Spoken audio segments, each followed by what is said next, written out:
All right, let's go ahead and get started. I'm recording what we're doing in here. I'll post it after class. So if you want to review it later, you can. Otherwise, yeah, just pretend that's not going on. Let's go ahead. So, I'm still waiting on, I think, one person to finish the test, then I can hand it back to you. But I think that's happening soon, so I'll be able to get it back to you next time we meet, hopefully. So last week we talked a lot about like doing different things with polynomials, adding them, subtracting them, multiplying them. Next thing we're getting into is basically our final arithmetic step is how to divide things like this. So got a bunch of examples. Let's just go through at least two of them. But let's look at this one first.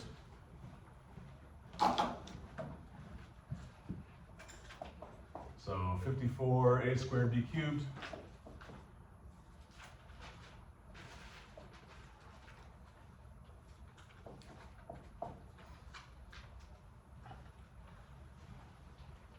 So I still want to simplify. We can combine, so even though we're not multiplying anymore, we can still combine terms in a lot of the ways we're used to. So let's start by asking this: what are some terms there that will combine?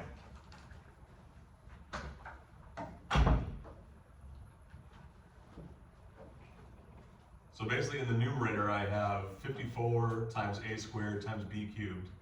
In the denominator I have negative 6 times a times b to the fifth. And I'm going to divide basically the things I'm allowed to divide. So give me something from the numerator that I'm allowed to combine with something from the denominator.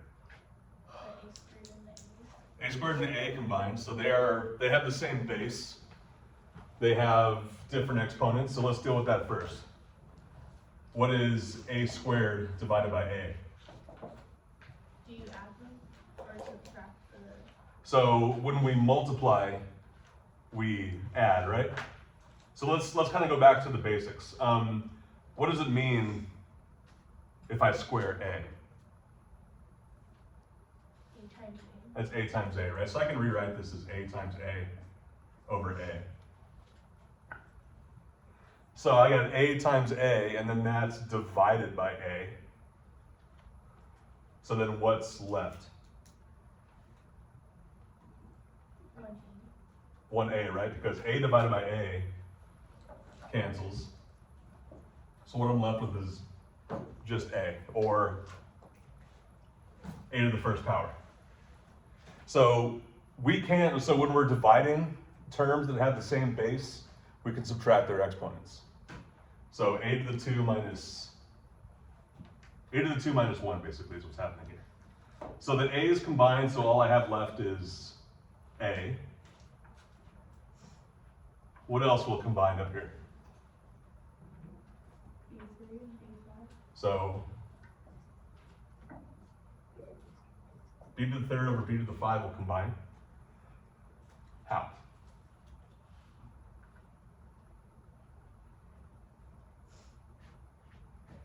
So here we subtracted the exponents, right?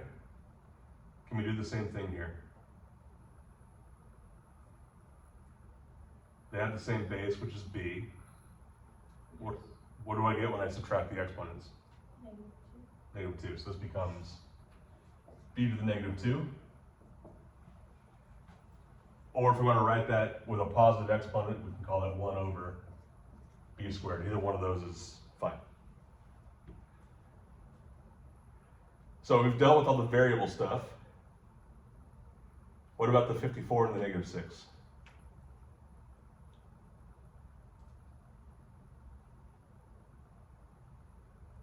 How do we deal with that? Divide it. We divide. What is 54 divided by negative 6?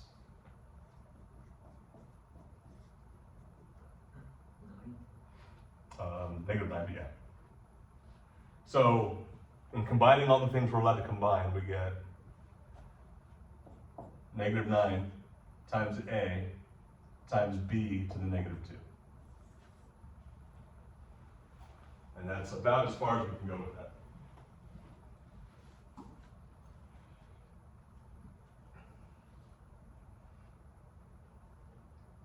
Any questions about how that works?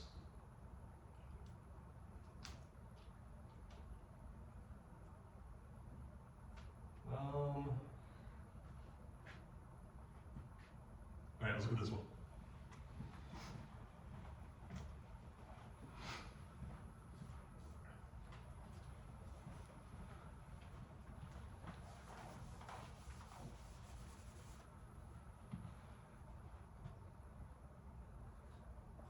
So negative 63 c to the 8th d cubed divided by 7c to the 12 d squared.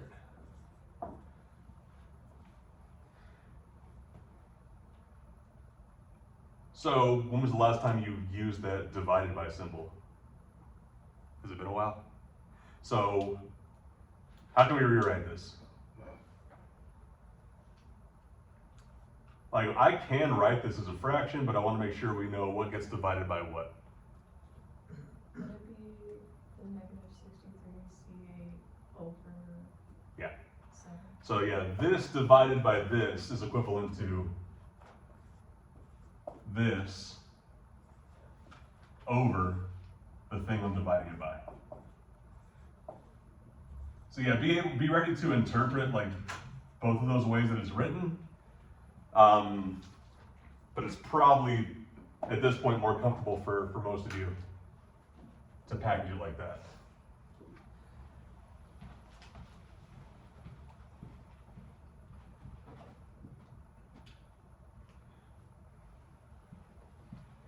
So now, what combines, what simplifies?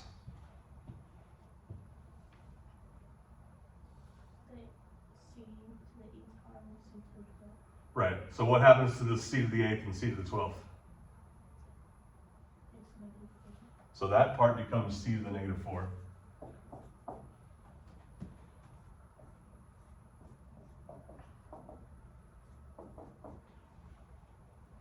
All right, what else can I simplify? D3, D2. Okay. So d cubed over d squared becomes d to the first power.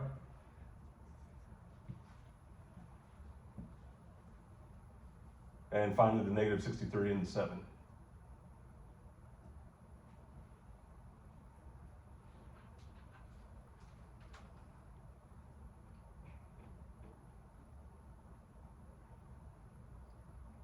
What is negative 63 divided by 7?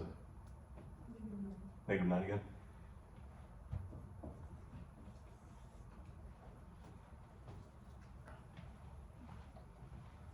Any questions there?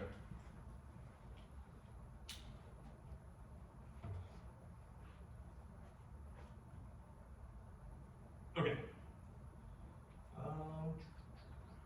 Let's do that last one.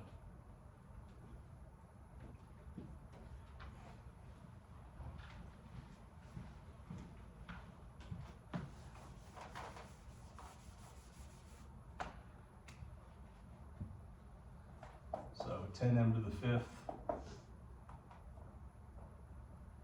n to the 4th.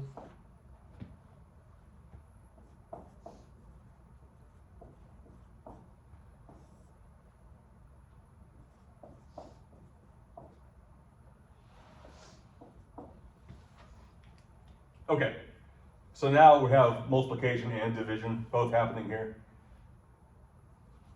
What should we do first? Multiplication. Let's do the multiplication. So let's handle the numerator. If we do multiplication in the numerator, what does the numerator become? So just like division, and I think just like we did multiplication last week, we have to combine the things that we're allowed to combine. So if you think about it, in the numerator, I mean, if you look at it this way, there's basically 6 different objects being multiplied here. 10, m to the 5th, n to the 4th, 5, m to the 3rd, n to the 6th. They don't all combine, but many of them will. So let's just look at the numerator first. What's something that combines in the numerator?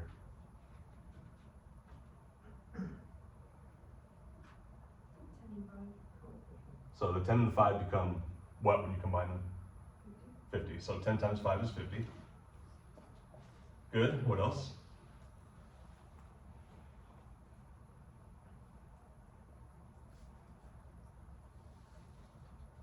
How about the m's? The M3. Yeah. What happens with the end of the fifth and the end of the third?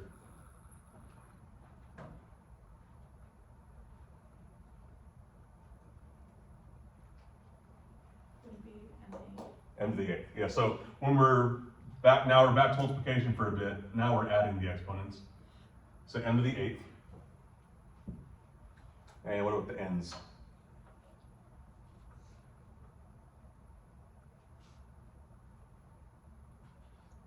Be N10. End of the 10th.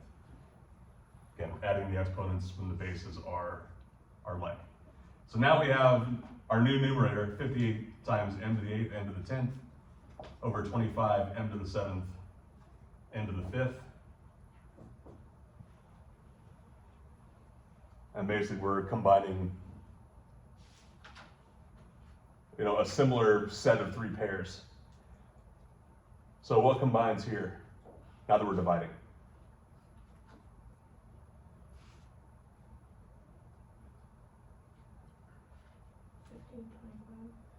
The 15 and 25 become what? They combine to become what? 2. 50 over 25 is 2. Good. Or what are my powers on m and n?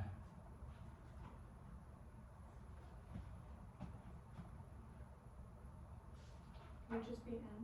It would just be m. So yeah, m to the first power. And what about n? N to the 5th.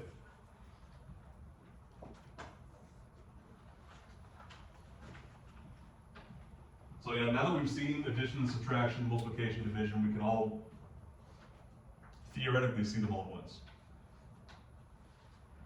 Any questions on any of the ones we just did from this slide?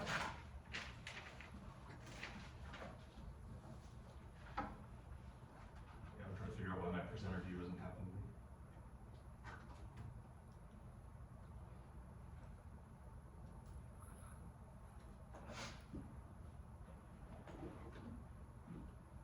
How it is.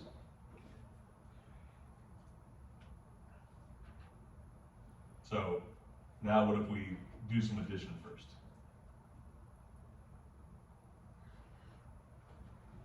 So let's look at this first one.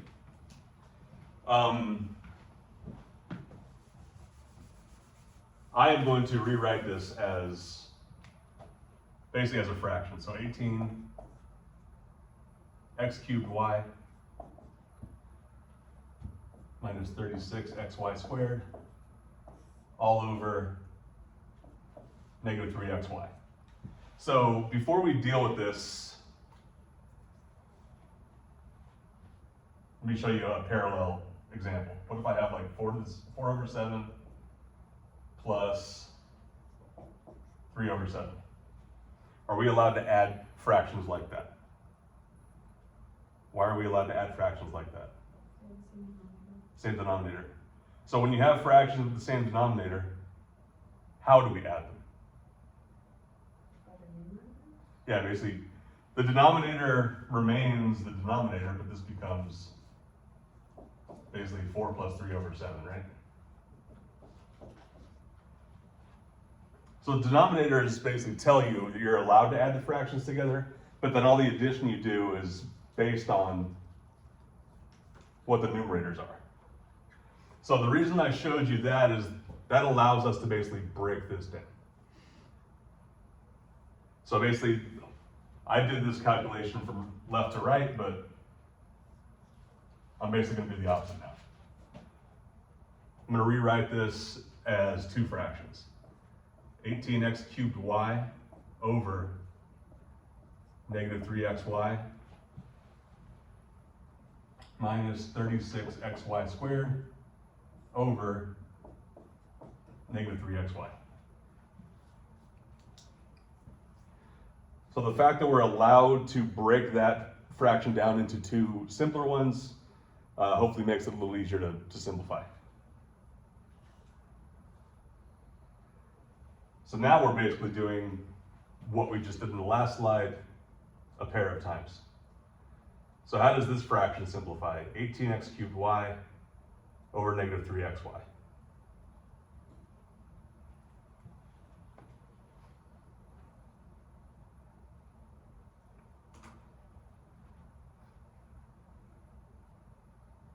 Negative 6x squared y. Negative 6, so 18 over negative 3 is negative 6. X cubed over x is x squared. Does it cancel? Yeah, the y's, so what are the, let's say this, what are the powers on y here? 1. They're both 1. So that becomes y to the 0, right? What is a number raised to the power of 0? 1. It's 1. So because of that, we can sort of leave it off. Oh, was someone sitting right here or not? I'm recording. Can I ask you to sit somewhere else? Yeah. I'm sorry. Unless you want to pick up every like breath and sound you make for the next No. 2 hours. I'll Okay. do it. I don't even speak for Okay. All right, so yeah, this first one becomes negative 6x squared. What happens to this one here?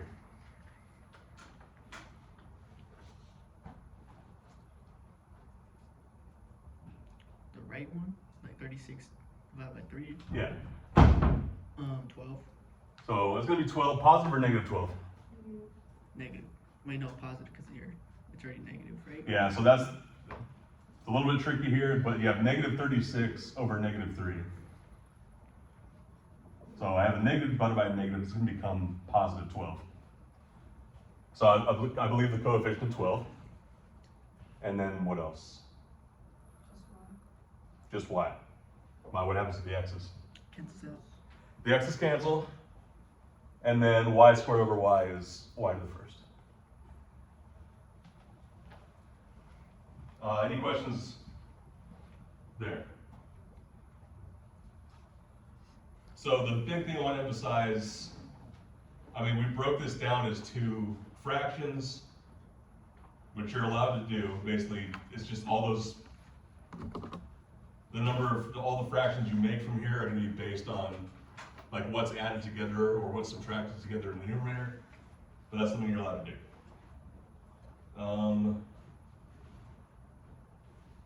Let's just jump down to this bottom one.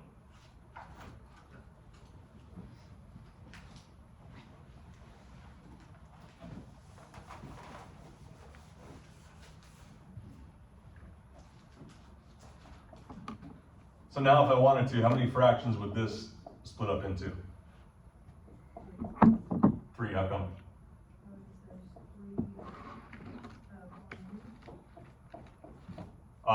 There's 3 terms, but yeah, I see what you're saying. It's all based on how many, look at the addition and subtraction that's going on in the numerator. Basically, I got this term subtracted by this term, subtracted by this term. I can divide it up that way. So this divided by 11x squared y squared minus this divided by 11x squared y squared minus this divided by 11x squared y squared. So that's something that you can always do if you like. If we're okay with that, how do we simplify?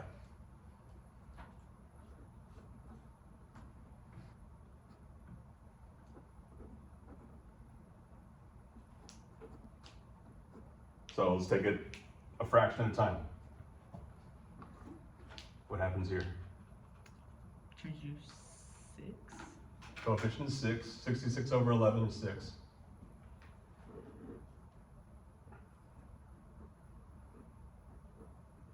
Then what's the power on x? It's just x to the first, so x, and then y? 1. They cancel, they're gone. So 6x is all that's left here. All right, second fraction.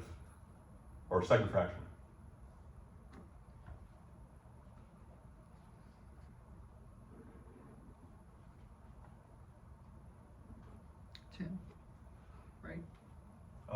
Very, very close. 11. Negative 10. So yeah, I mean, whatever we gotta, numbers are important, gotta look at the signs too. So negative 110 over positive 11 is negative 10. They all cancel out. So Not it's just quite. 10, right? What all cancels out? I know the x is canceled. The x is definitely canceled. So it's just y. X squared over y squared, or sorry, x squared over x squared is 1. And then what's y cubed over y squared? Y. Y. Y to the first power. Good. And then finally,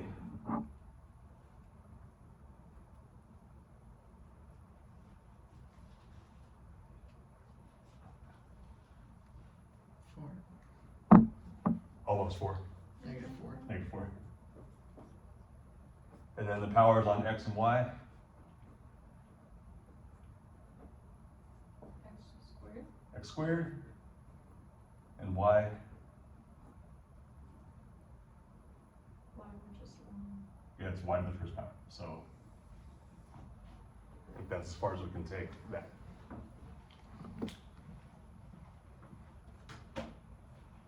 How are we doing? Okay, so we've done single terms divided by single terms. And then we extended it into if we divide multiple terms by a single term. So before we build up into our next thing, if I ask you to divide these numbers without a calculator, I know it's something you've done before. I also am guessing you haven't done it at all recently. So let's kind of go through how that works. When was the last time any of you did long division? Probably a while, right? But let's try to piece it together because we're going to need it going forward. So I want to divide 7 into 316. Does anything sound familiar about how that works? Does 7 have to go into 31? Yeah, so, well, first we would try to put 7 into 3, right? Doesn't work, so then we take 7 and basically take that second digit. How many times does 7 go into 31? 3, More than 3. 4. 4. So 7 goes into 31 4 times because that is, The closest. that's the most times it goes into 31 without, Going over. yeah, I was trying to think about how to say it, not like Price is Right. But what is 7 times 4? 28. 7 times 5 is 35, so that's too large. So now that I have this 4 up here, what do? I subtract, so multiply 4 times 7, then I get 28. And then I subtract 31 minus 28, right? Which gives me what? Gives me 3, but then where do I go from here? You bring the 6 down to Bring, 3. bring the 6 down to make the number 36. Then what? 5. I mean, you divide 7 into 36. So now I divide 7 into this number, which is 5. And then, 36 minus 35 is 1. so 5 times 7 is 35, 36 minus that is 1. There's no more numbers to bring down, so Bring the 1 up to the solution or no? yes, but how? Like, Do we need to add some? you could do that. I'm gonna stick with just the remainder. But we could do that. We could find all kinds of decimal points in here. But here's what we found basically. 7 goes into 316 45 times. Not evenly, but it goes into 316 45 times. With a remainder of 1, right? So basically what we got is this. 316 divided by 7 equals 45. Plus the 1 that's left over, right? So basically 316 over 7 is equivalent to 45 and 1/7. So the biggest thing I wanted to kind of reemphasize is the way this thing works because probably 4th grade or whenever this happens, you did this with numbers. Now we can do the same thing with polynomials, and the good news is it works in a lot of the same ways. So now we can divide things like this.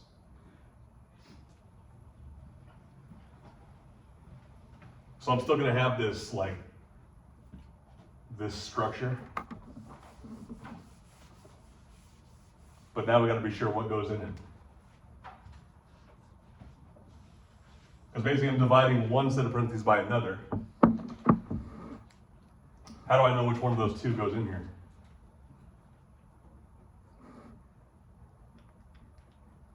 So the thing I just showed you was this, 316 divided by 7. And I think I put 316 inside the house. I always called it the house, I don't know what it's supposed to be called. But how do we know that goes there? Basically, the thing I'm dividing this into this, which is kind of an equivalent way of me saying this. I'm dividing this thing by this thing, right? Do we agree that that's what that says? So that's how I know what goes, basically which one of those expressions goes where. I want to divide y plus 3 into, I'm changing letters, y squared plus 7y plus 12. So the first thing I'm going to do is similar to what we did before. I want to divide this into the first part of this. Except I'm not going to divide all of it. I'm going to take y and try to divide it into y squared. What is y squared divided by y?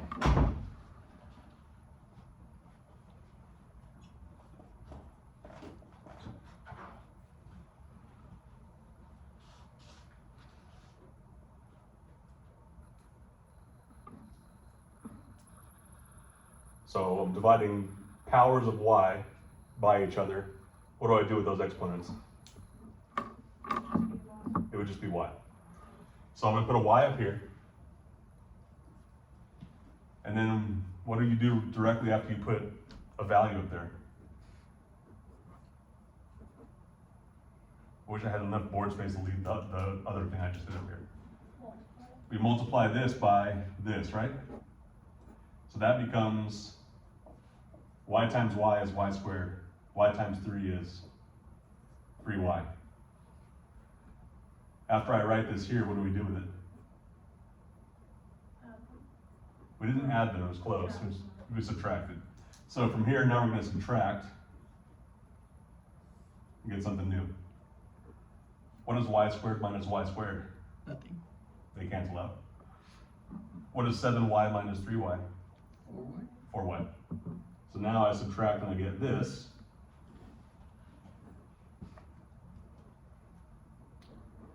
And then I got to do something else before I basically repeat the whole process again. So after we subtract it, we get what the result of that subtraction is.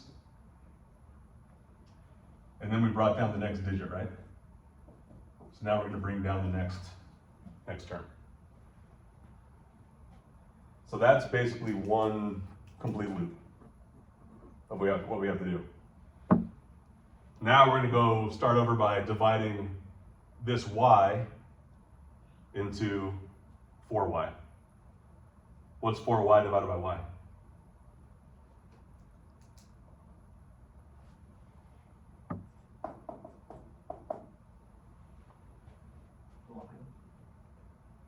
Not y.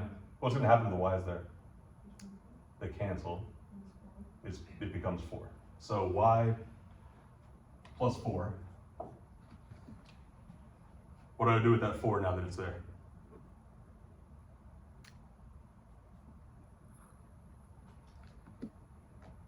What did I do with this y when I found it? Oh, you multiply it? You multiply it by 3. both. Y. So what's 4 times y? 4y. 4y. What's 4 times 3? 12. 12. And then what? Subtract again, right? What is 4y minus 4y? 12 minus 12? 0. So what does that mean? I got 0 and I'm done, right? I mean, there's nothing else to bring down. So basically what we found is this. We found that y squared plus 7y plus 12 divided by y plus 3 is equal to y plus 4. And that's it. There's no remainder. It's just equal to y plus 4.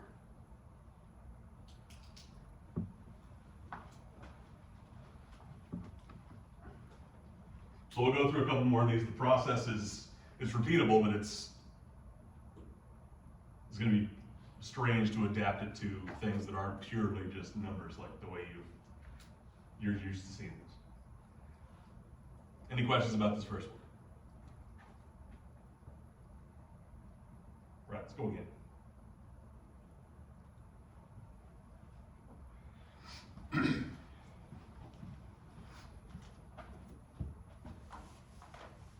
Right, starting over.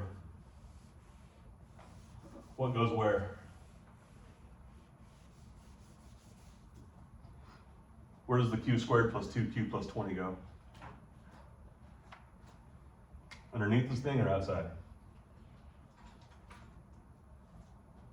Underneath. Underneath it. So this is the thing that I'm dividing by something else.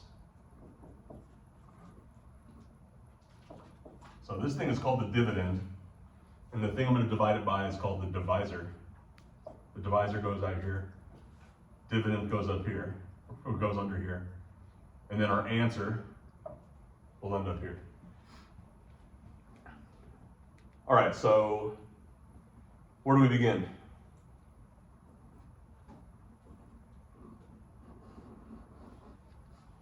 We say, how do we decide what gets written up here?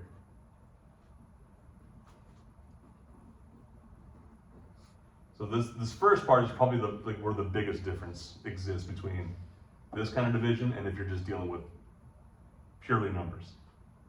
So the first thing I'm going to do is going to divide, not this whole thing, but just q into q squared. So what do I get if I divide q into q squared? Q. Now I have a q up there. What do I do with it?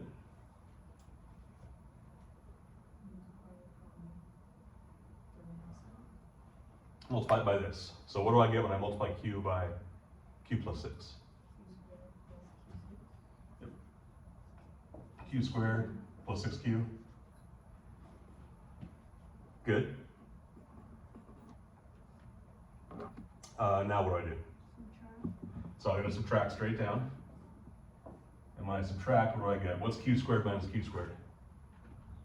0. So one thing I want to point out, this cancellation will always happen. So if you've done the previous steps correctly, that cancellation will always take place. At least here. It might not take place here, but that's fine. What's the result here? Negative 4q. And this is the thing to watch out for is that you are not adding here, you are subtracting. So this becomes negative 4q. And then what? Bring down to 20.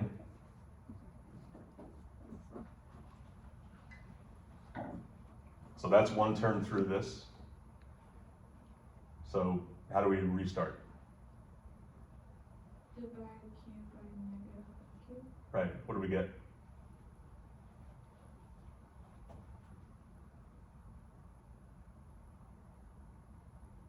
The q's cancel out and it's negative 4. Right. So I divide q into negative 4q, I get negative 4. And then what? Multiply by q plus 6. So multiply again. So I get negative 4 times q, which is minus 4q, minus 4 times 6, which is negative 24. And then I'm subtracting. So when I subtract, what do I get? Those cancel out. These cancel, so that tells me I'm on the right track. What about the 20 and the negative 24? It would not be negative 4. It positive 44. How come? Or Right. I did the two subtract. Right, so it's 20 minus negative 24. So that's something to be really careful for, is that inherently there's going to be a bunch of negative signs that crop up. Make sure you're not getting that flipped. So I got 44 there. So what do I do now? I don't have anything else to bring down. I'm basically done. Now we have to think about like what we found out. So whatever shows up here, this is called the quotient. Basically, when I divide this into this, q minus 4 is what came, like that's how many times it evenly divides into it. And then the 44 is basically what's left over. So a couple ways to think about this, and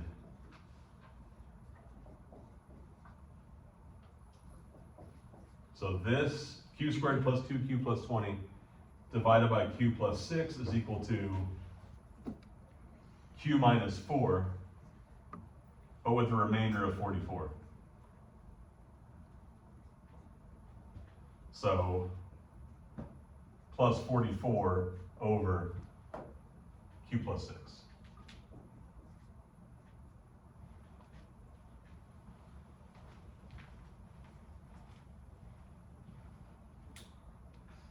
So we got a quotient of q minus 4, remainder of 44, which one of the ways we can represent that is, well, it's the quotient, which is q minus 4 plus the remainder over whatever the original divisor was. So plus 44 over q plus 6.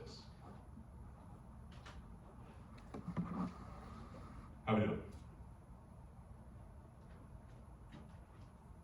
Should we do like 12 or 13 more of these? You're comfortable with it? Cool. That's good. Oh yeah, I want to talk about something that happens here.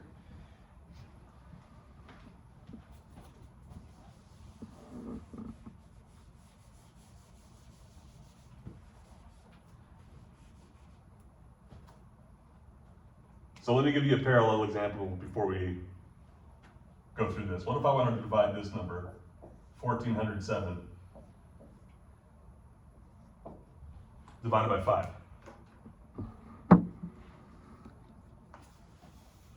So let's think about something like kind of fundamentally the way numbers, like what numbers mean. This number 7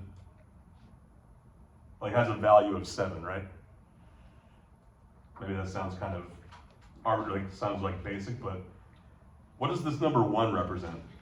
Because it's not just 1. Like when I have the 1 here, it's actually like 1,000, right? So I have 1,000, 400, 7, and even though there's nothing here, it would be very incorrect if I rewrote this like this, right? Those are two like very different ideas, right? So we kind of have to, the reason I bring that up is we kind of have to do something similar here. So our dividend here is 3b cubed plus b squared, and then there is no b term, right? So even though there's no b term there, I still have to hold place for it. So plus 0b squared plus 4. So when we're doing just numbers, I have my thousands place, my hundreds place, my tens place, and my ones place. I have to have all 4 of those, even if like one of them has no value. Same kind of thing here. But instead of looking at like places, I'm looking at powers of the variable. Third power, second power, live view. First power, power of 0. I have to represent those all the way from whatever the largest power is, all the way down to the constant. So that's one thing I wanted to make you aware of, is that even though there is no b term here, I have to hold space for it. I have to put a placeholder for it. Are we okay with that? The good news is, aside from that, this doesn't really work any differently. So I'm dividing b plus 1 into this. So let's get started. What happens first?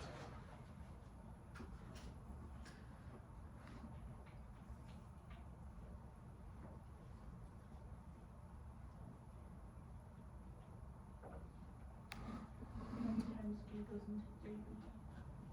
Right. So how many times does b go into 3b cubed? Where does 0b come from? The 0b comes from, so there is no 0b up there, right? Yeah. So, I mean, would you agree that this has no value, right? Like it doesn't really change the rest of this in a meaningful way, but that's why I had this here. That 0 has no value, but for me to just remove it it would fundamentally change what I'm dealing with here. This is not so much the same thing, like me taking that out doesn't really change the value, but it does change the way this process works. I can prove it to you if you want, but basically I'm saying if you don't have this like placeholder here, you will get the wrong answer. So bottom line, represent every power from the largest power all the way down to 0. How do you know where to put it? Wherever the missing place is. Like in this case, we have a b cubed term, we have a b squared term, we have a b to the 0 or constant term. The place where we had like a hole, we had a missing power was here. That's where it goes.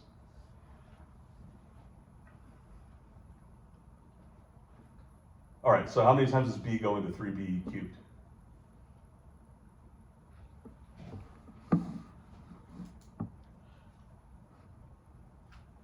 Or if you want to look at it this way, what is 3b cubed divided by b? Just 3 or no? Not just 3. The b's are not all going to cancel out. 3B. Not just 3b. So I have 3 powers of b here. How many powers of b here? 1. So 3 something. So What's- 3. 3b's 3 or no? Not 3. So what do you do with the exponents when you divide? Is it B squared? It's b squared. Because what do you do with the exponents? Oh, you subtract. You subtract them. So b to the 3 minus 1, b squared. So then 3b squared goes here. All right, then what do we do with that now that we have it? Subtract. Wait. Can't subtract yet, we gotta have. Multiply. So when we multiply, what do we wind up with? You 3b with 3b squared, 3? That one or no? So this would be 3b cubed. Oh. So yeah, 3b squared times b. And then what else? Plus 1. Oh, what goes here? 3b. 3. Wait, no. So, okay, so what are we multiplying 3b squared by?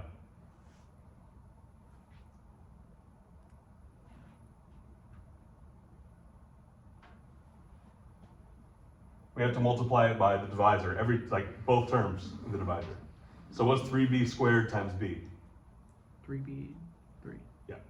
What's 3b squared times 1? 3B squared. 3b squared. Now I have something to subtract. So what does that subtraction give me?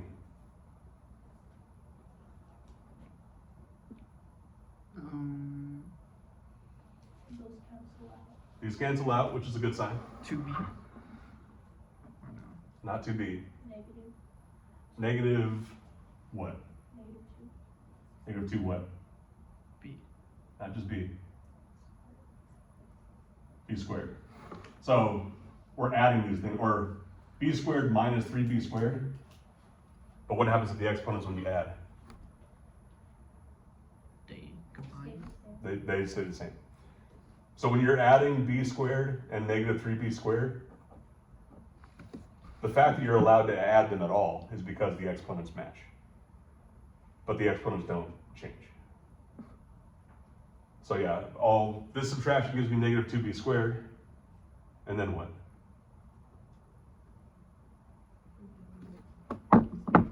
Bring down this 0b. Now we're ready to go through a second time. So how does that start?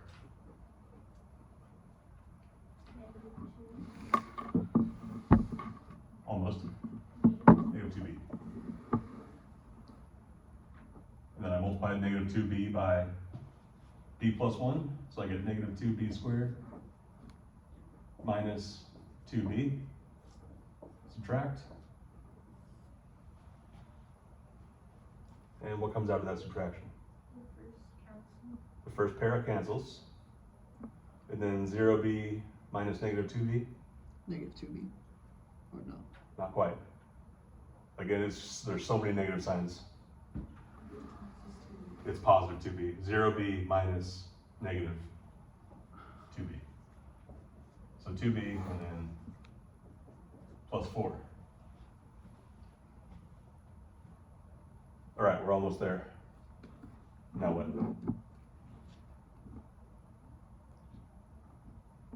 Multiply 4 by b? Or no? Multiply 4 by b. No, we have to. When we get here, basically we're back to dividing. I want to know how many times b goes into 2b. 2 times. 2 times, so that's plus 2. Now, what do I do with that 2? Multiply by b plus 1, which gives me 2b plus 2. And I subtract, and that gives me what? 2. 2. So that division gives me what? So 3b cubed plus b squared plus 4 divided by b plus 1 is equal to what? 3b squared Minus 2b plus 2. plus 2 plus 2 over b plus 1. So yeah, all of this stuff right here is called the quotient. Basically, when I divide this into this, it happens this many times evenly. But then there's 2 left over, so I just redivide them. 2 divided by b plus 1.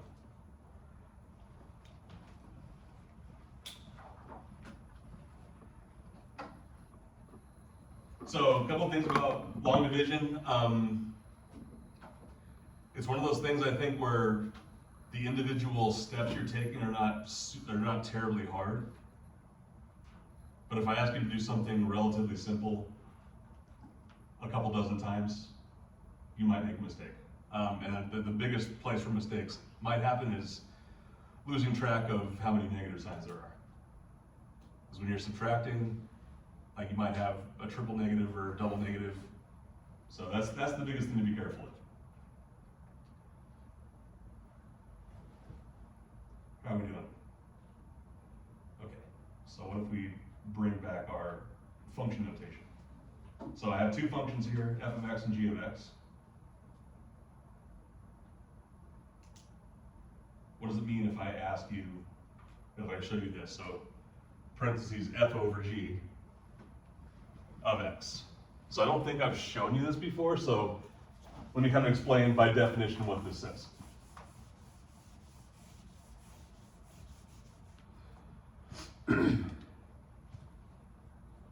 If you see this shorthand, this f over g in parentheses of x, basically what you're asking for is this. F of x divided by g of x.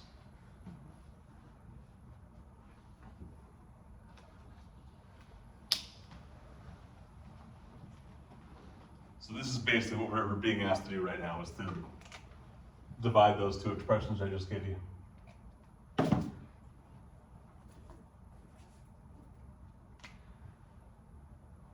So what is f of x in this case? The top one, the x Yep. minus 13. So I'm doing this division, x squared minus 13x plus 36 over x minus 4. Is this a division I know how to do? So let's set it up by hand again. What goes underneath this? So whatever the numerator is, so x squared minus 13x plus 36 divided by x minus 4.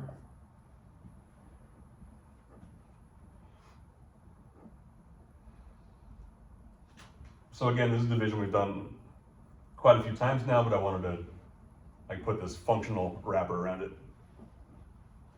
So if you see this in function notation, I want to make sure you'll be able to interpret it. So how does this division work? Let's go through it.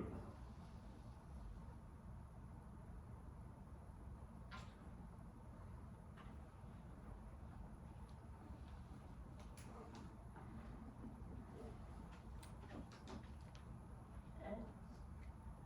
Hit x, right? X squared divided by x is x. Then you times x one. So x squared X squared minus 4x. minus 4x. Good. Subtract. Subtract all that. X squared minus x squared, that cancels. What's the rest of it become?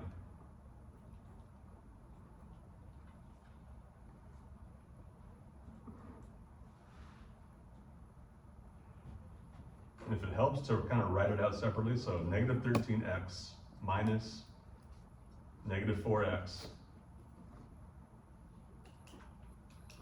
Well, I have two negative signs back to back, so that's negative 13x plus 4x, negative 9x. See, I'm making a note in the margin or somewhere else to kind of help you catalog all those different signs. If that helps, then yeah, do it. So negative 9x plus 36. Now what? Be negative 5. Negative 9. So x minus 9.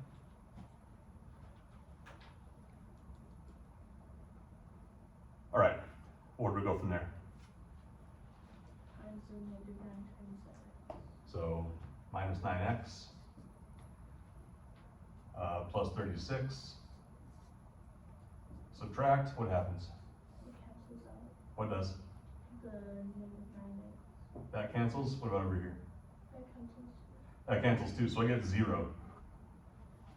So that tells me there is no remainder. So this came out to be what? X minus 9. X minus 9.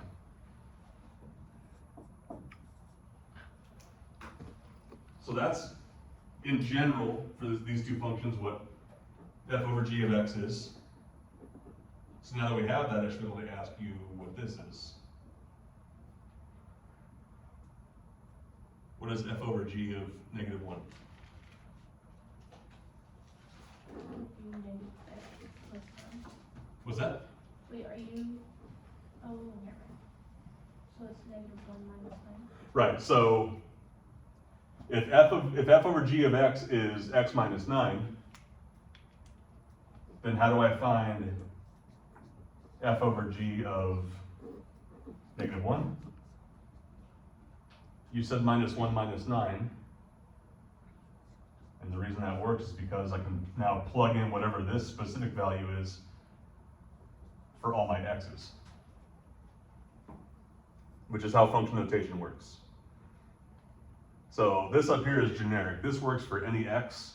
Now I'm asking you to evaluate that function with a very specific value of x. So what's minus 1 minus 9? Negative 10. Negative 10.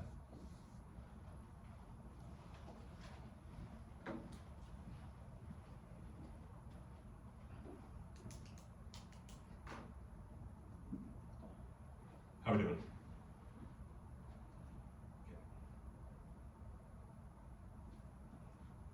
So a couple more things I want to show you that kind of come from here.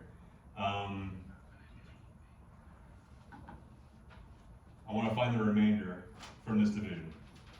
All I really care about is the remainder. So how do we get that?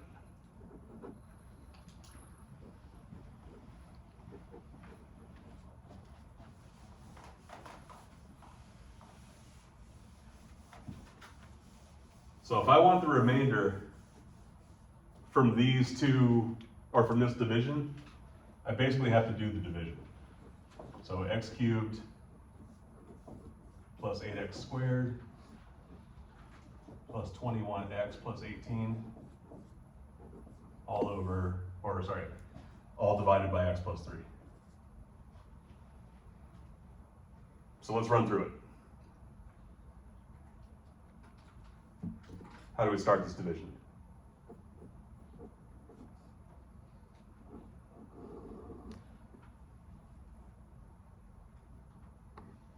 Divide x into x3. Divide x into x cubed, which gives me what? X. Not X2. X squared. X to the power of 2.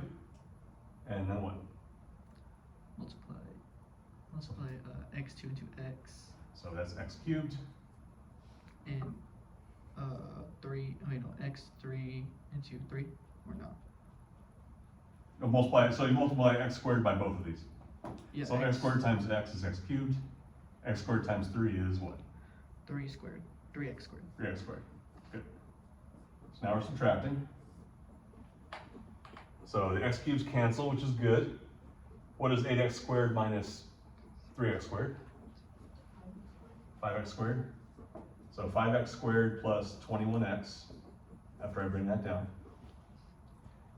Good, now what?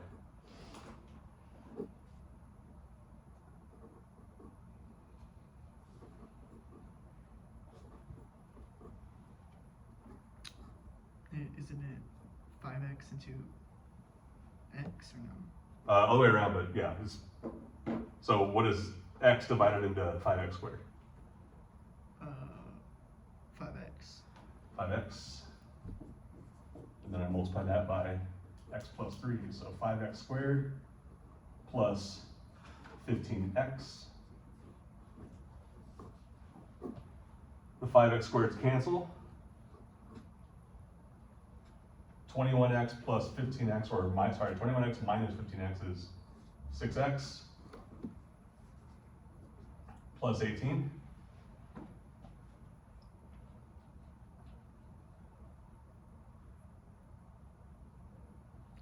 Don't you divide now, or no? Right. So what do I get from there? You divide 6x to x, right, or no? Yeah, You get plus 6. So 6x divided by x is 6.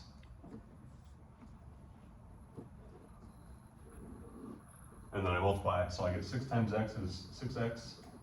6 times 3 is 18. And I subtract and I get what? 0. The whole thing is 0, it all cancels, right? So the remainder is 0.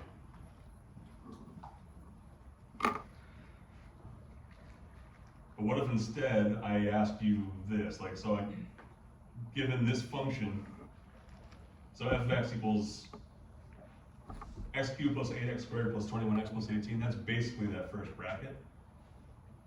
And I want to find f of negative 3. So if I want to find f of negative 3, what I would do is basically replace all those x's with negative 3. So negative 3 cubed plus 8 times negative 3 squared plus 21 times negative 3 plus 18. So this is negative 27 plus 8 times positive 9, so 72, plus 21 times negative 3, so negative 63, plus 18. And I believe if you add all these up, you will get 0.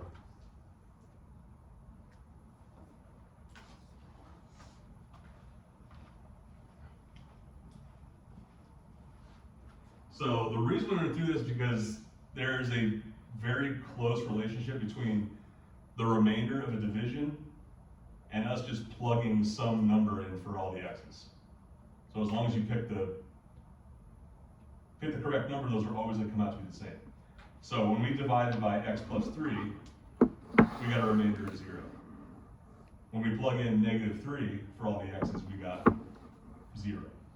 So those things aren't really a coincidence, so let's define those things in general. So a couple theorems, a couple facts that we can always use are called the remainder theorem and the factor theorem. And the way they work is this. So if we have f of x being polynomials, we've been dealing with polynomials for a couple weeks now. If we divide that by some binomial, x minus c, then these two things are always going to be equal. F of c is equal to the remainder of f of x over x minus c. So if I just want the remainder, we can kind of skip all the division stuff, find the correct value to plug in for all the x's, and get the remainder in a much shorter way.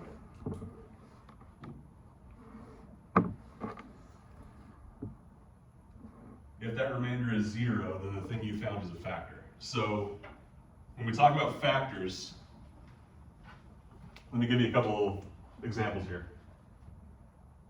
Is 5 a factor of 24?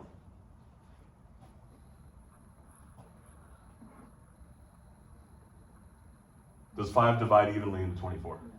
No. So the word factor kind of goes, it's related to the word multiple. 5 is not a factor of 24 because 24 is not a multiple of 5. Those are like equivalent ideas. What about 6? Is that a factor of 24? Yeah. Because 24 is a multiple of 6. 6 divides evenly into 24. So this division we just did, we got a remainder of what, right? We got a remainder of 0. If you get a remainder of 0, that means the thing we were dividing into our dividend divided evenly, right? So it's a factor. There was nothing left over. So same kind of idea here. If your remainder is 0, that's kind of by definition what a factor is. You can divide x minus c into f of x some number of times, and there's nothing left over. There's no remainder. So let's use these things now. So I want to find out if x minus 2 is a factor of x cubed minus 7x squared plus 7x minus 6. Before I showed you these theorems, the only way to figure out if that's a factor is to do the division and see what happens. If you get a remainder of 0, then sure, it's a factor. If you get anything else, then it's not a factor. But now, basically what those theorems allow us to do is we can figure out what the remainder is or figure out if something's a factor if we just figure out what an appropriate number to plug in here and plug that in. So let's represent that cubic as a function. So f of x equals x cubed minus 7x squared plus 7x minus 6.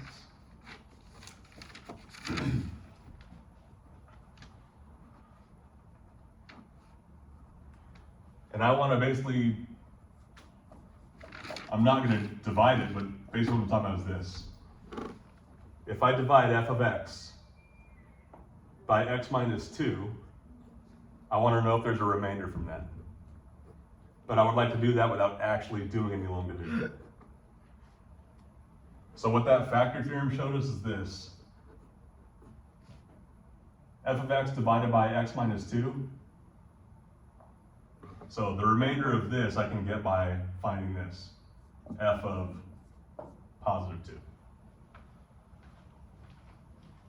So again, more kind of like sign flips to be worried about, but let's go back and point it out now. In the way this is written, if I'm dividing f of x by x minus c, then what's the thing I plug in for, what's the value of x that I plug into the function? It's not negative c, but it's positive c. So those signs are always going to be different. So because of that, if I want to look at what the remainder is, when I divide this by x minus 2, I'm going to plug in positive 2. So before we do that, I want to make sure that we're okay on kind of how this theorem is written, what we're allowed to do with it, why, and especially why, okay, I'm dividing by x minus 2, then why am I not plugging in negative 2? If we're good on all that, then we can start plugging in these values. So if this is what f of x is, how would I find what f of 2 is?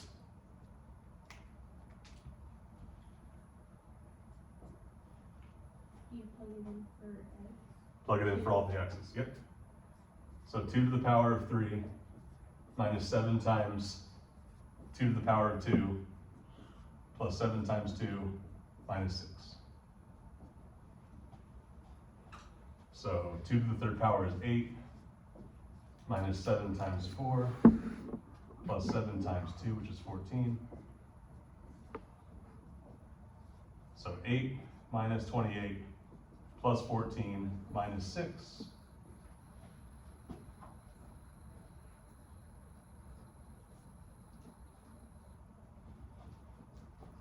I think the final result I'm getting is negative 12.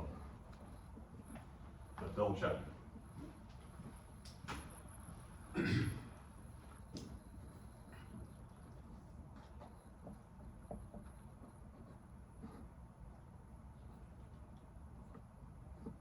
So we plug in 2 for x. We got a result of negative 12. So what? Is x minus 2 a factor of that cubic, x cubed minus 7x squared plus 7x minus 6?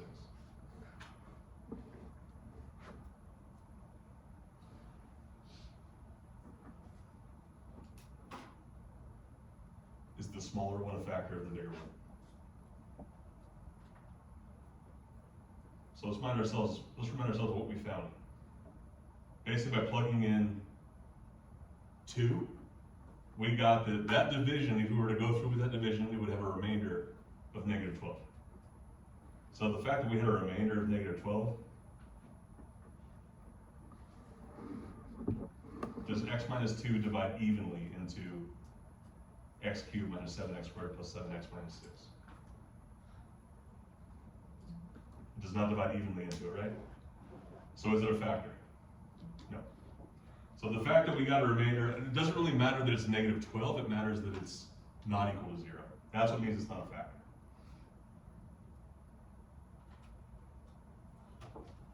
So let's do one more and we'll call it good.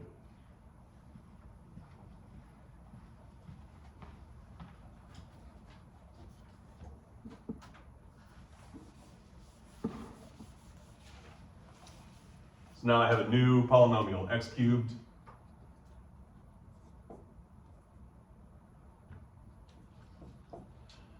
plus x squared minus 14x plus 8.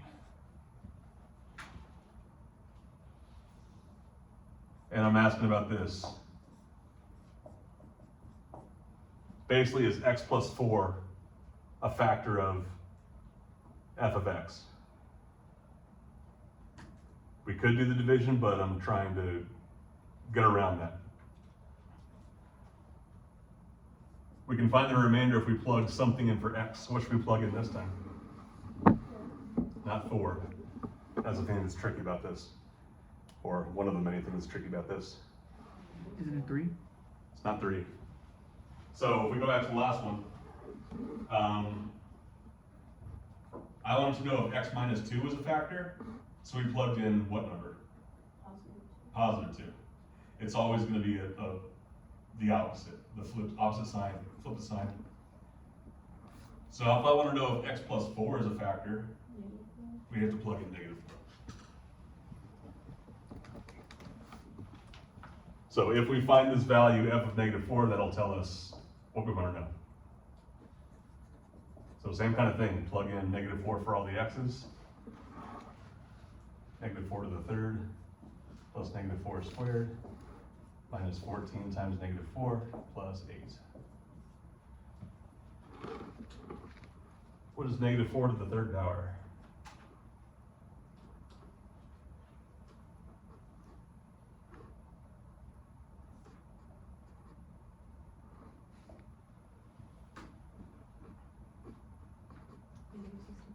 Negative 64.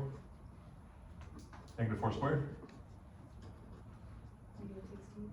It should actually be positive 16.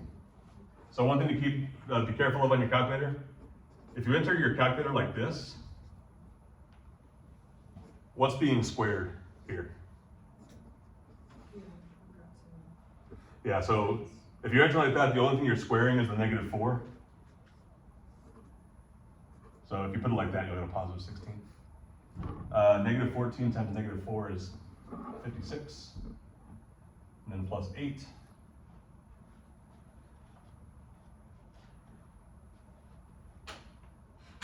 I think I get -16, or sorry, positive 16. Yeah.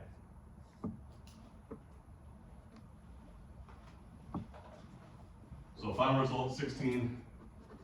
What does that mean? It's not a factor. So you have to get a 0 remainder to get to find that factor relationship. We don't have that here. How we doing? Okay, that is all from that chapter. So I think in the syllabus it says that there's going to be a chapter or a test after chapters 5 and 6.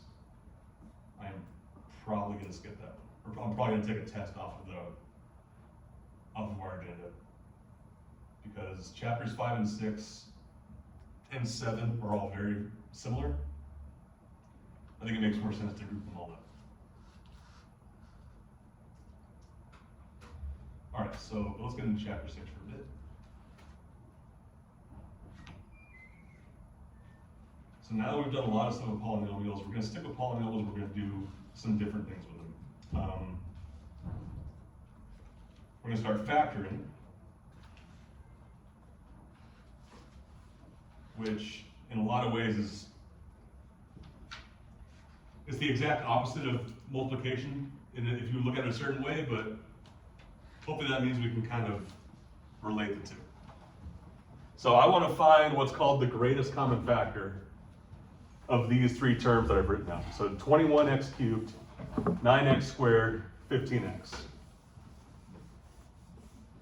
So we just talked about what the word factor means. Basically, a factor is if one number is a factor of another, then it divides evenly into the bigger number. So what I want to do here is I want to find the largest possible term that divides evenly into 21x cubed, 9x squared, and 15x. So we can kind of break this down piece by piece. We can look at the coefficients, the numbers, and we can also look at the powers of x.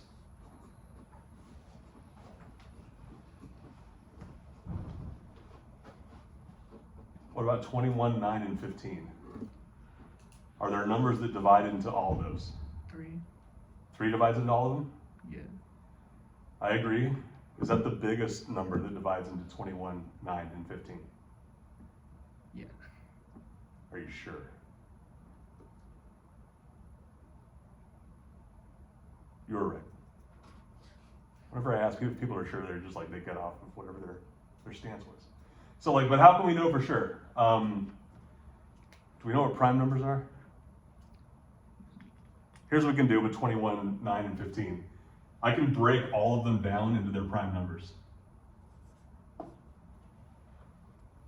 What are some factors of 21? You said 3 went into it. Mm-hmm. So that's a good one. If I divide 3 into 21, what's left? 7. So 21 is equal to 3 times 7. Is 3 a prime number? Yeah. Wait, no. It's an odd number. Most prime numbers are odd. So let's back up. What a prime number is basically 3 is prime, but why is it prime? It's because the only numbers that divide into it are itself and 1. That's what makes a number prime. Is 7 prime? There's like, if I count, like, there aren't that many numbers to check. So 1 divides into it, 7 divides into it. Let's just look at the rest. Does 2 divide into 7? No. 3? No. 4? No. 5? It can only divide to itself. Right, so it's just those 2. So because of that, I can't factor 3 down anymore. I can't factor 7 down anymore.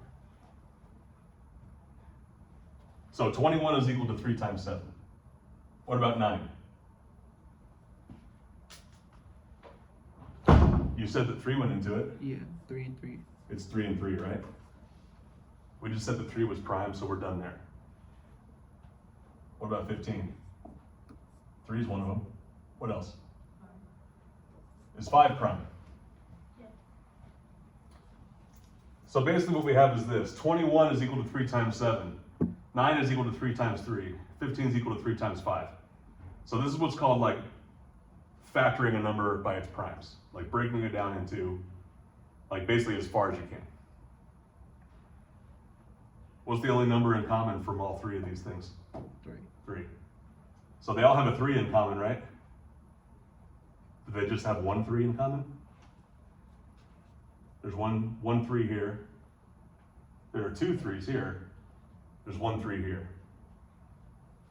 But you kind of got to go with what's the smallest number of 3s they all have that you can factor out. It's just 1. So from these 3 numbers, the greatest common factor of 21, 9, and 15 is 3. That's the biggest number that divides into all 3 of them. What about x cubed, x squared, and x?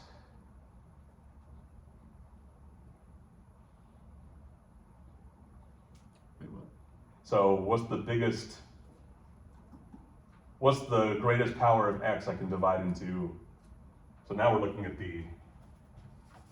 I can kind of break them down the same way. What's x cubed? Well, it's 3 powers of x, right? What's x squared? It's 2 powers of x. And what's x? There's only 1, right? So we can kind of look at it the same way. If we look at these factor trees, the only number that was common to 21, 9, and 15 is 3.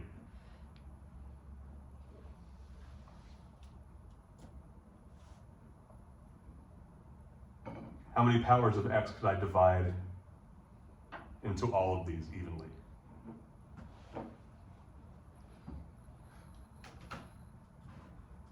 Well, let's kind of look at it from the top down. Could I divide x cubed into x cubed? Like, does this make sense? What does that give me?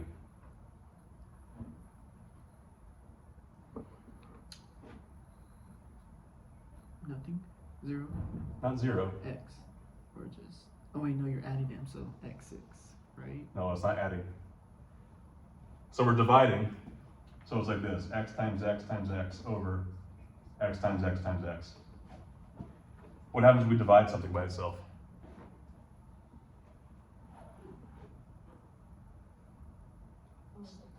It becomes 1 because all these cancel, right?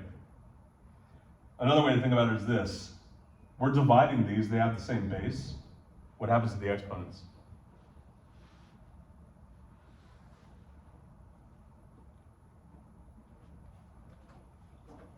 If you're dividing numbers that have the same base, what do you do with their exponents?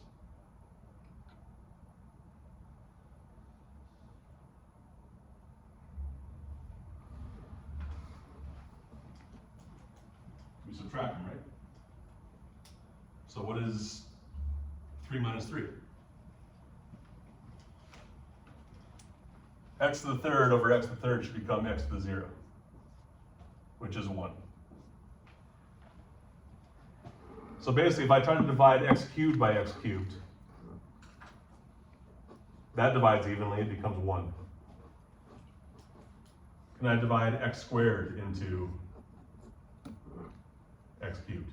Or sorry, can I divide x squared by x cubed? Well, I'm going to say no here because I don't have enough powers of x to divide it by x cubed.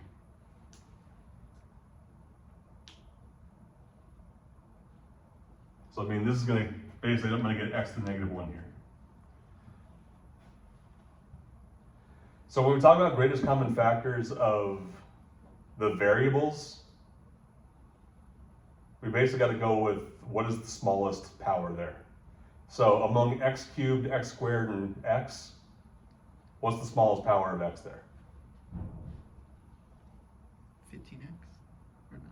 Well, I mean, that term, but the power on x is 1, right? Yeah. So because of that, the greatest common factor is gonna be 3x. So let's just, from the top, break it down into the numbers and the variables. From these factor trees, we kind of saw that the biggest number that divides into 21, 9, and 15, that's 3. The biggest power of x that divides into x cubed, x squared, and x, that's 1. I try to give this extreme example here. I can divide x cubed into 21x cubed, but I cannot divide x cubed into 9x squared because I'll essentially run out of powers of x. So the biggest common factor I can take from those three is 3x.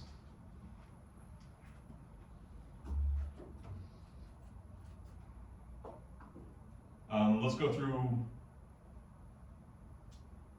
Yeah, let's go through one more, and then we'll try to generalize this a little more. So 14y cubed, 70y squared, 105y.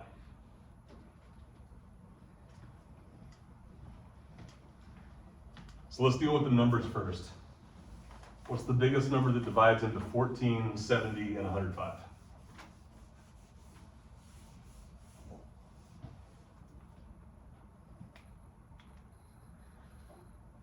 So I still think one of the best ways to handle this is to break it down into primes. So let's factor 14. What's the number that divides evenly into 14?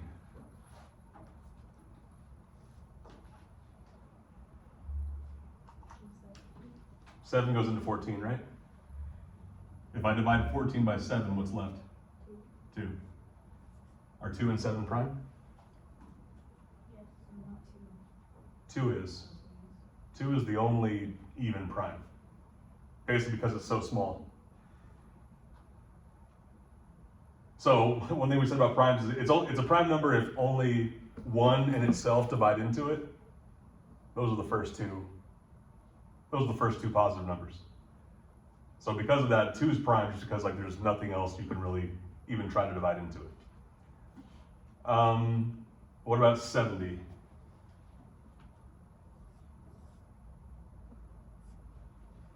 Give me a factor of 70. 10? And then what's left? 7. So we said 7 was prime. Is 10 prime? No, I can break down. 10 has other factors. What else? So what divides into 10 then? 2 and 5. 2 and 5. And we've said those are prime. And finally 105. Give me a number that goes into 105. 7? How many times? Is it 15? Yes. Okay. Is 15 prime?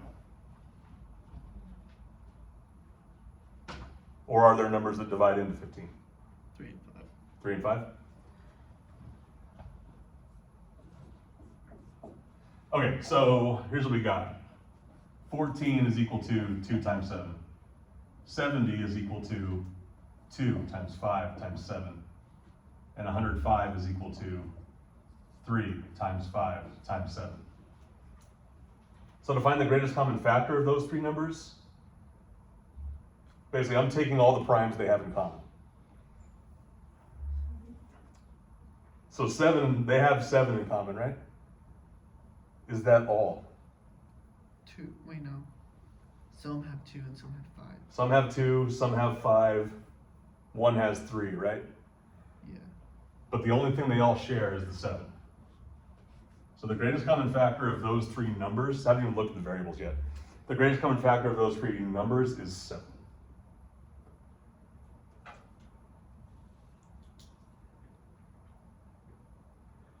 So what's the greatest power of y I can divide into y cubed, y squared, and y? 1. It's a single power of y. So if I have y cubed, y squared, and y, greatest common factor is y, which means the greatest common factor of all three of those, like all the terms, both coefficient and variable, is 7y.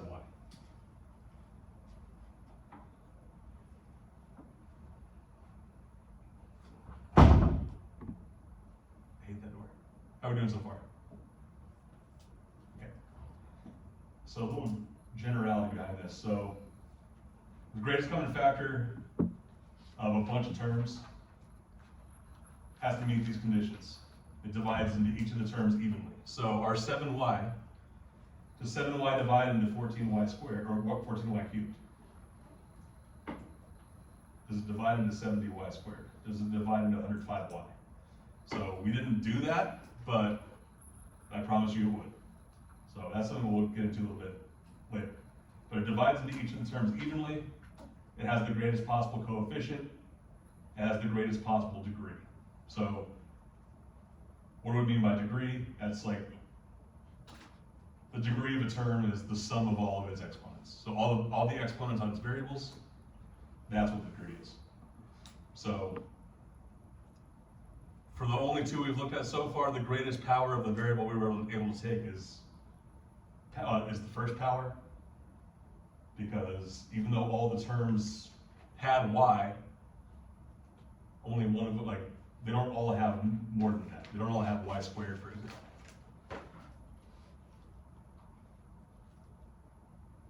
Any questions on this so far? So now let's use the greatest common factor to actually factor things. So now instead of giving you like a comma separated, like a list of terms, now I'm giving you a true polynomial. And the way to factor this, the first thing we have to do in order to factor it is to figure out what the greatest common factor is. So I would like to know, I like the, so far we've just been dealing with in terms of numbers and then variables, like coefficients then variables. I think that's a good way to take it so far. So let's factor 8 into its prime numbers. How do I factor 8?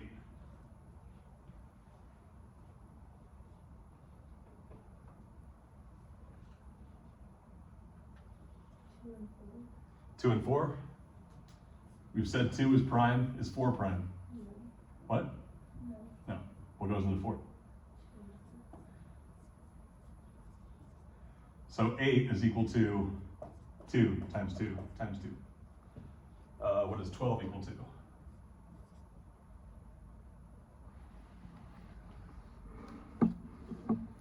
Three and 4.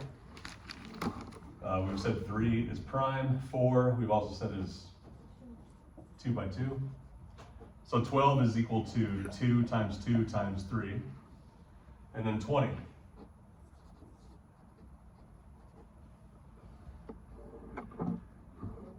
4 and 5. So we've said 5 is prime. 4 we know we can break down into 2's. So 20 is equal to 2 times 2 times 5. So now we've broken them all down into their primes. Now we can figure out what's the largest thing they all have in common? 4, right? Because they all have a common factor of 2, but they also like 2 common factors of 2. So the greatest common factor of 8, 12, and 20 is 4. In the last 2 examples we looked at, we just looked at the variable. Now there are more variables to look at. What about the m's? They all can have a single m factored out, right? So 4m. How about the n's? Would it be 0 because we don't have the n in it? That I can't factor out n's because 2 of the terms have powers of n. The first term doesn't have n's, so I can't factor out any powers of m, or of n, sorry. So here's our greatest common factor, 4m.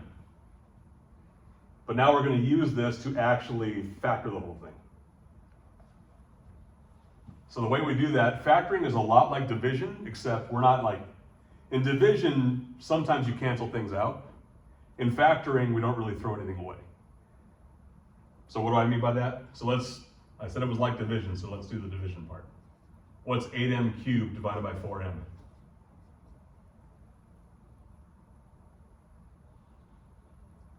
Basically now I'm gonna divide all three of those terms by the thing we found was the greatest common factor.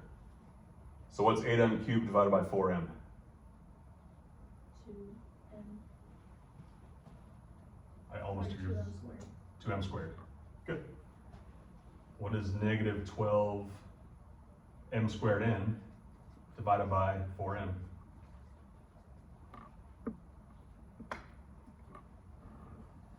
Negative 3m. Would you take the n with it? Yeah, so the n doesn't cancel, so it's still negative 3nn. And then finally, 20mn squared divided by 4m, 5m squared. 5n squared. So now basically a way we can write this is like this. If we, I'll leave it up there. If we factor out 4m, when we factor it out of 8m cubed, we get 2m squared. If we factor it out of negative 12m squared n, we get negative 3mn. And if we factor it out of 20mn squared, we get 5n squared. So now this is fully factored. So we found the greatest common factor, and then we divided that 4n out of each one of our three terms. So the reason I'm saying this is like division but not identical to it is that if we were to just divide by 4m, my final answer would not have a 4m written on it. So the thing we're dividing out, we're still holding on to. We're still like keeping track of the fact that we divided 4m out of a bunch of terms.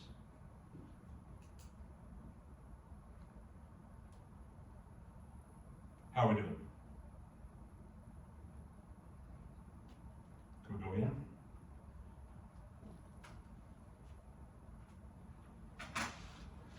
So 3 new terms. We got to factor it. So how do we do that? First thing we need to do is the greatest common factor.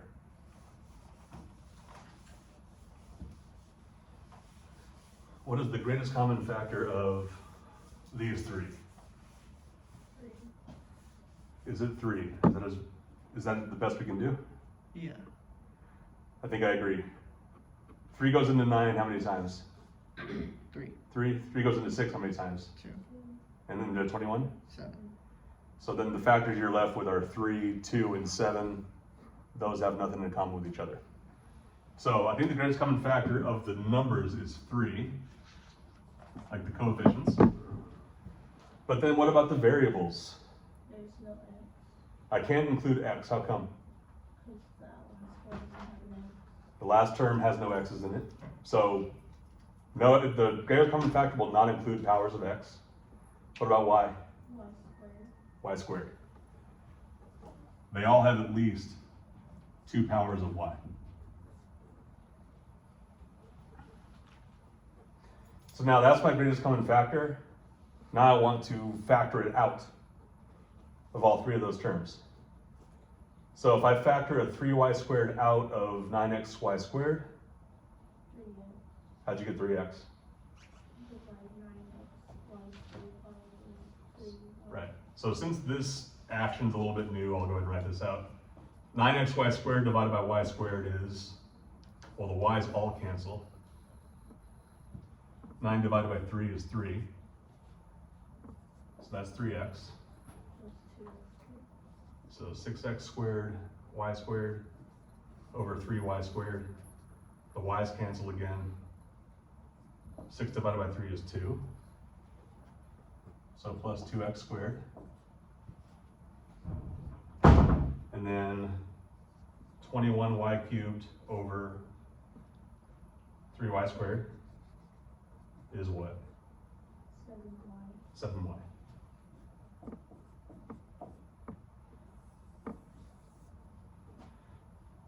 So one thing we can look at here is like, so we think we did this right. We think we factored out as much as we could. One way you can verify that is to, all right, look at what's left after you factored.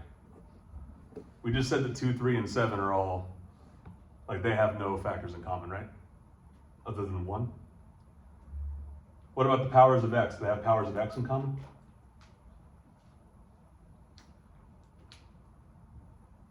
No, because this doesn't have any powers of x at all.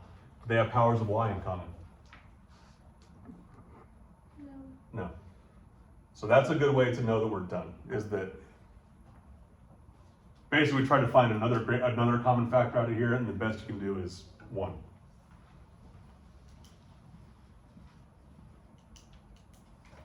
Questions? I think I can skip that. What about this one?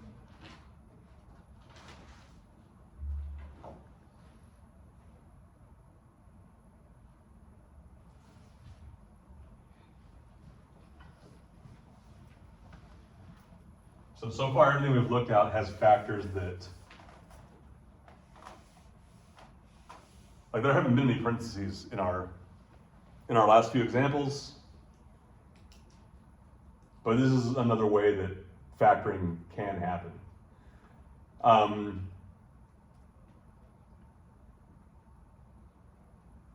It's kind of tricky to ask you how many terms are here because it kind of depends on how you look at it. So let's do this first of all. Let's treat this as a term. Basically, on either side of the plus sign, we'll treat those as terms. Is there anything that the term on the left has in common with the term on the right?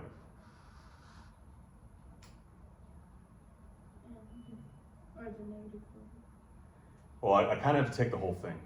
So that parentheses is basically all like 1 unit. So in this case, the greatest common factor is this difference, n minus 4. So 8 and 5 have no factors in common. There aren't any powers of variables to factor out of 8n and 5. So this is as well as I can do. So now let's do this. Let's divide 8n times n minus 4 by n minus 4. And also 5 times n minus 4 over n minus 4.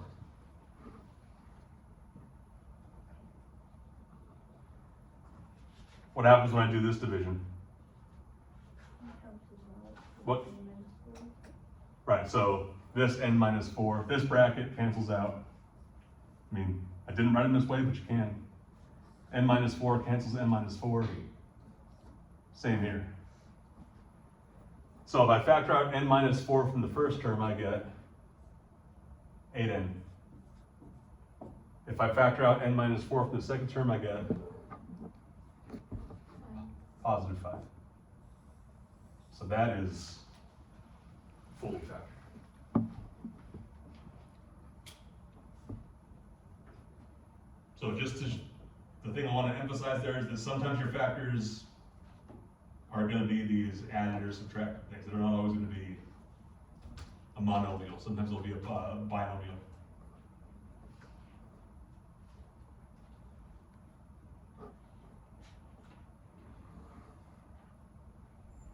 All right. Next thing I want to show you is this idea called factoring by grouping. So first thing I want to point out is this. Let's find the greatest common factor. So we have numbers and we have 2 variables. What's the biggest number? What's the biggest coefficient I can factor out of all 4 of those?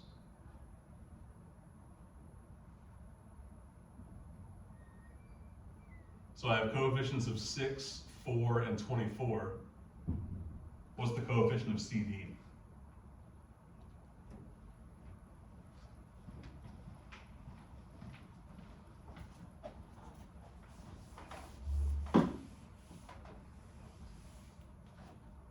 So if I write something like this, like x, like how many multiples of x are here if I don't write a number out here? 1. So the coefficient of CD is 1. So because of that, I can't really factor out any coefficients because One of the coefficients is 1. How many powers of C do they all have in common?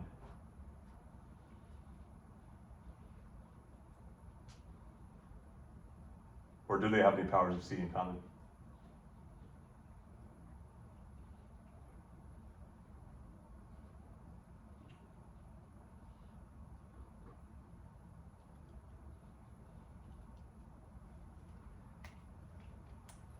We don't have it in them. They don't have any powers of C in common. So the two terms on the right are missing C entirely. And finally, how about powers of D? Anything in common there?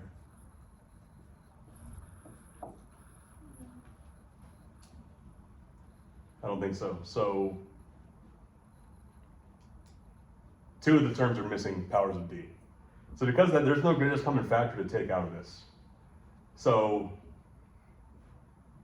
something else we can try is this thing called factoring by grouping. I have 4 terms here. I'm gonna try to split this down the middle.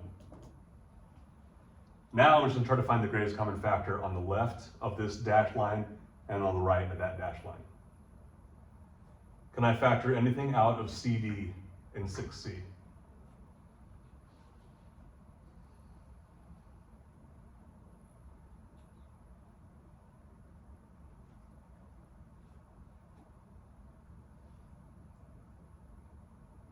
So their coefficients are 1 and 6. Since one of them is 1, I can't really do much with that. Do they have any powers of C in common? Just these two.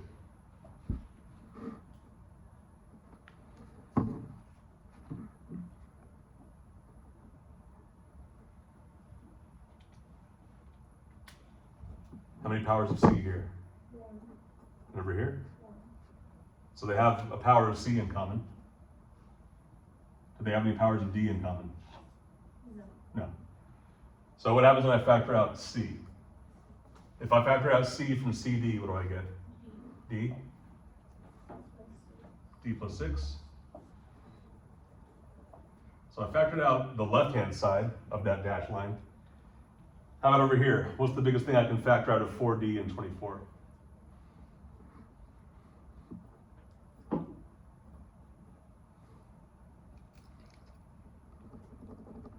So there aren't enough variables to talk about, so let's talk about the coefficients 4 and 24.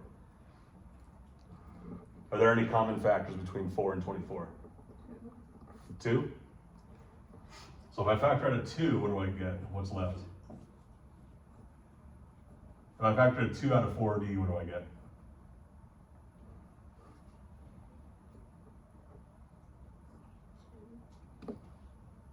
(2D).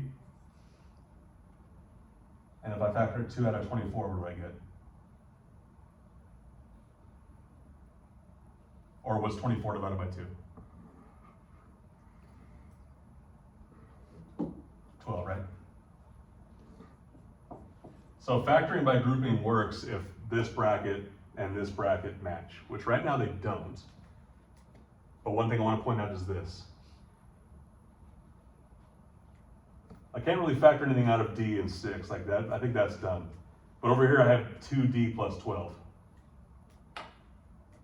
Do those have any common factors?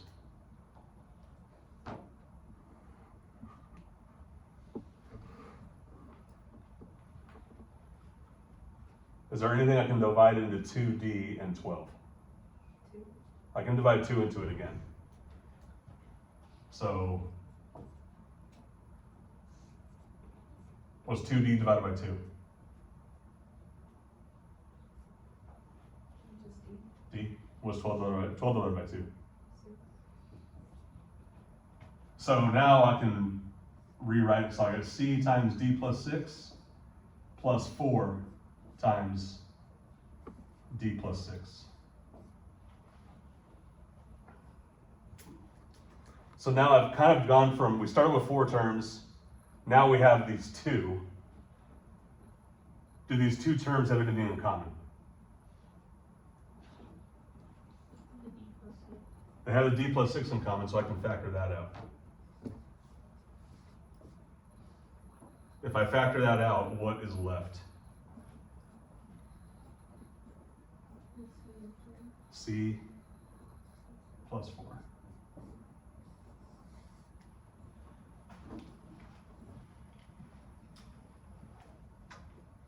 So it's one of those things that it doesn't always work, but if you can't find a greatest common factor, it's something that's worth trying.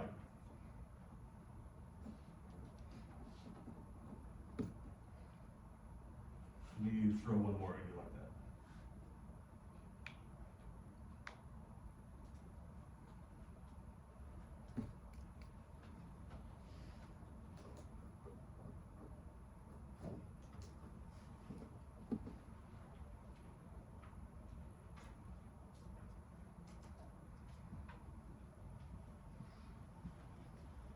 So I'll give you a few minutes with that, maybe. I'll be right back.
So same deal as last time, there's no greatest common factor to find. But if we try grouping again,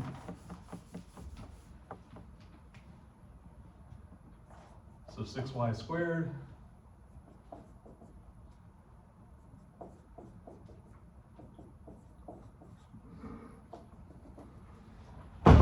is there anything I can factor out of these first two terms?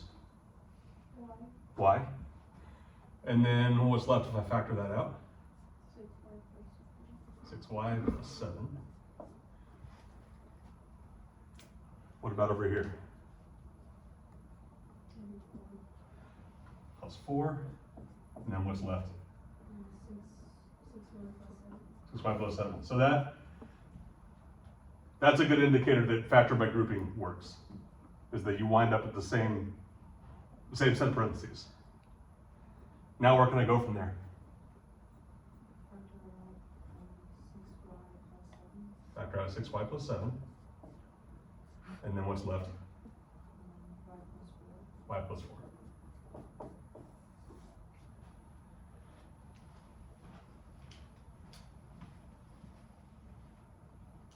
How are we doing?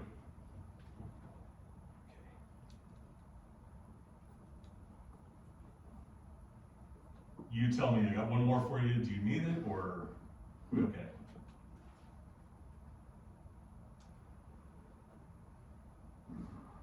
If you answer yes to that, I don't know what you mean. Should we do this one? Okay, let's go for it.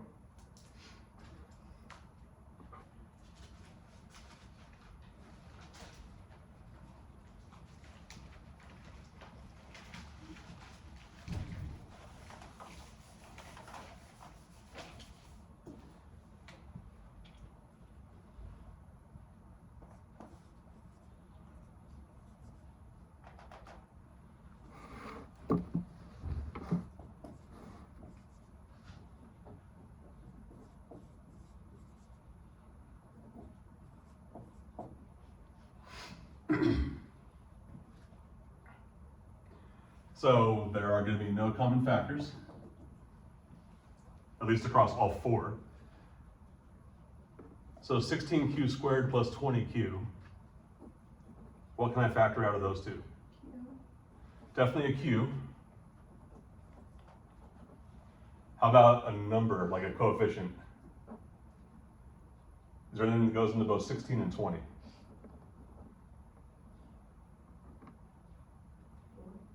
Four? Four definitely goes into both. Is that the best we can do? So 2 also goes into both, but we want the biggest. So we already got 4. What's 16 divided by 4? That's 4. 20 divided by 4 is 5. Do 4 and 5 have any factors in common? No. 5's prime, so it definitely can't. So I think, yes, so 4 is the biggest factor we can pull out of 16 and 20. So let's factor out 4q. What's left?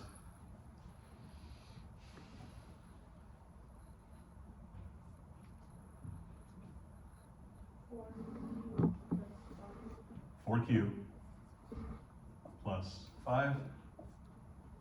Good. What about negative 28q and negative 35? Take out 4? I don't think you can take a 4 out of, 4 doesn't go into 35. Oh, 7, that's what I meant. Okay, you got the other side? So if you take out a 7, what's left? 4q minus 1. Or I don't have my signs right, but. I think if we factor out a 7, you get negative 4q minus 5, right? So one thing to watch out for is these factors, these don't match, right? But they're really close. Like this is 4q plus 5. This is the exact opposite, right? So is there something we could do to make them match?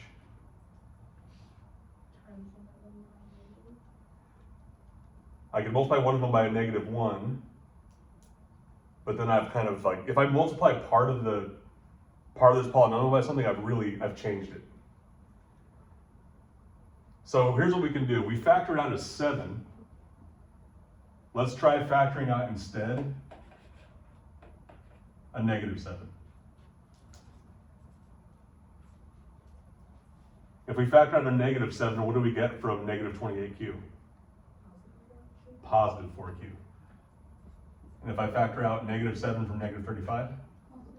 Positive 5. So if those two brackets are ever off by, like, if all their signs are different from one to the other, you can basically factor out the opposite sign term that you started with. So now do these match? So how does the factoring finish? 4q plus 5 times what? 4q minus 7.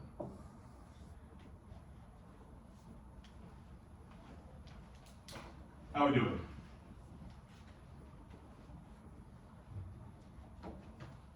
Okay, so that's the end of that section. I don't think I care to start the new one. Let me just look at it. That'd be crazy. Yeah, let's call it there, and I will see you all Wednesday, hopefully it's dry.